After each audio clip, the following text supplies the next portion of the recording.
साल 2025 भारत की सैन्य कूटनीति के लिए एक बहुत ही बड़ा साल होने वाला है।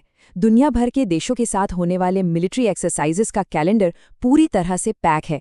लेकिन रुकिए, ये सिर्फ दिखावा या कोई वॉर गेम्स नहीं है। ये दोस्ती, रणनीति और दुनिया में भारत की बढ़ती हुई ताकत की कहानी कहते हैं। तो आइए इसे थोड़ा और गहराई से समझते हैं। तो सबसे पहले एक बुनियादी सवाल, आखिर दोस्त देश एक साथ मिलकर जंग की तैयारी करते ही क्यों हैं?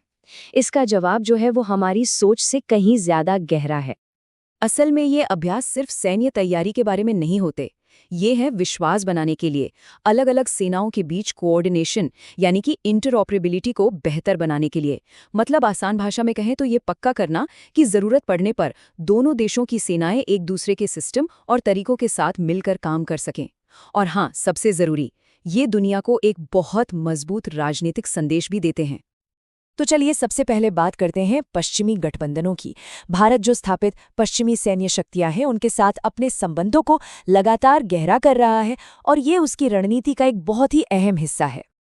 इस पूरी रणनीति के दिल में है क्वाड्रिलैटरल सिक्योरिटी डायलॉग, जिसे हम क्वाड के नाम से जानते हैं।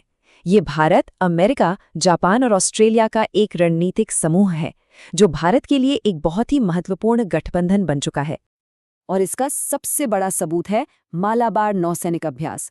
इसमें भारत, अमेरिका, जापान और ऑस्ट्रेलिया चारों देशों की नौसेनाएं गुआम के पास उत्तरी प्रशांत महासागर में एक साथ ट्रेनिंग करती हैं। ये इंडो पैसिफिक क्षेत्र में उनकी एकजुटता का एक बहुत ही शक्तिशाली प्रदर्शन है। लेकिन बात सिर्फ क्वाड तक ही सीमित नहीं है। फ्रांस भारत का एक और बहुत ही अहम साथी है। दोनों देशों के बीच एक गहरी रणनीतिक साझेदारी है जो सेना, नौसेना और वायुसेना मतलब तीनों विंग्स तक फैली हुई है। और ये साझेदारी कितनी गहरी है, इसका अंदाजा आप इन 3 अभ्यासों से लगा सकते हैं। एयरफोर्स के लिए गरुड़, अरब सागर में नेवी के लिए वरुण और थल सेना के लिए शक्ति। ये वाकई में एक कंप्लीट ट्राई सर्विस गठबंधन है। फ्रांस के साथ साथ भारत, अमेरिका और यूनाइटेड किंगडम के साथ भी अपने रिश्ते लगातार मजबूत कर रहा है। कुछ बड़े अभ्यासों की बात करें तो अमेरिका के साथ अलास्का में होता है युद्ध अभ्यास, और विशाखापट्टनम में एक ट्राई सर्विस अभ्यास टाइगर ट्रायम्फ। वहीं ब्रिटेन के साथ राजस्थान में आर्मी का अजय वॉरियर और भारत के पश्चिमी तट पर नेवी का कोंकण अभ्यास होता है। अच्छा, तो ये तो हुई पश्चिम की बात। अब जरा नजदीक आते हैं भारत के अपने पड़ोस में। यहाँ पर रणनीति का मुख्य मकसद है स्थिरता और आपसी गुडविल को बढ़ाना है। और यहाँ एक बहुत दिलचस्प बात यह है कि भारत इनमें से कई अभ्यासों की मेजबानी खुद करता है। ये न सिर्फ इस क्षेत्र में उसके नेतृत्व को दिखाता है, बल्कि भारत की सैन्य क्षमताओं और उसके जबरदस्त इंफ्रास्ट्रक्चर का भी प्रदर्शन करता है।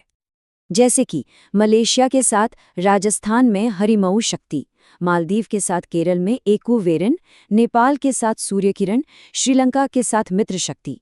मतलब ये लिस्ट काफ़ी लंबी है, जो दिखाती है कि भारत अपने लगभग सभी पड़ोसियों के साथ मिलकर काम करने को कितनी ज़्यादा अहमियत देता है।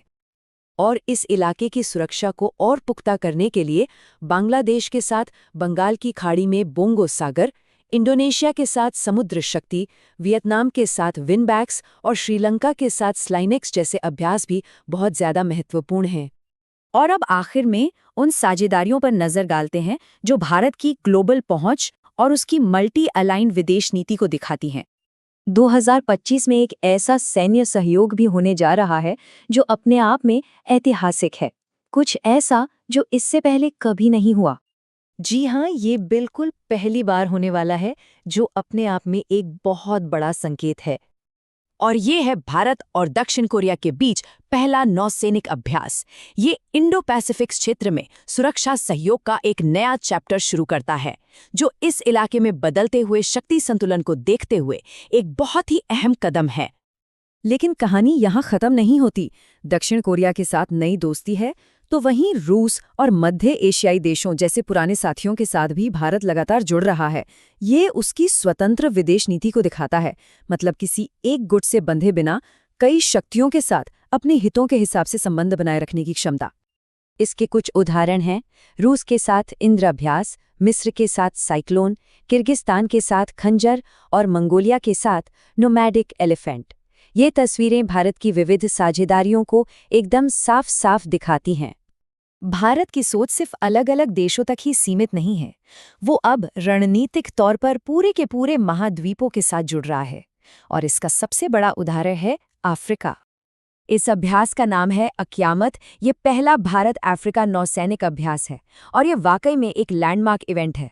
भारत और तंजानिया ने मिलकर इसे होस्ट किया और इसमें 10 अफ्रीकी देशों ने हिस्सा लिया, जो अफ्रीकी राष्ट्रों के साथ भारत के बढ़ते सुरक्षा सहयोग के स्केल को दिखाता है।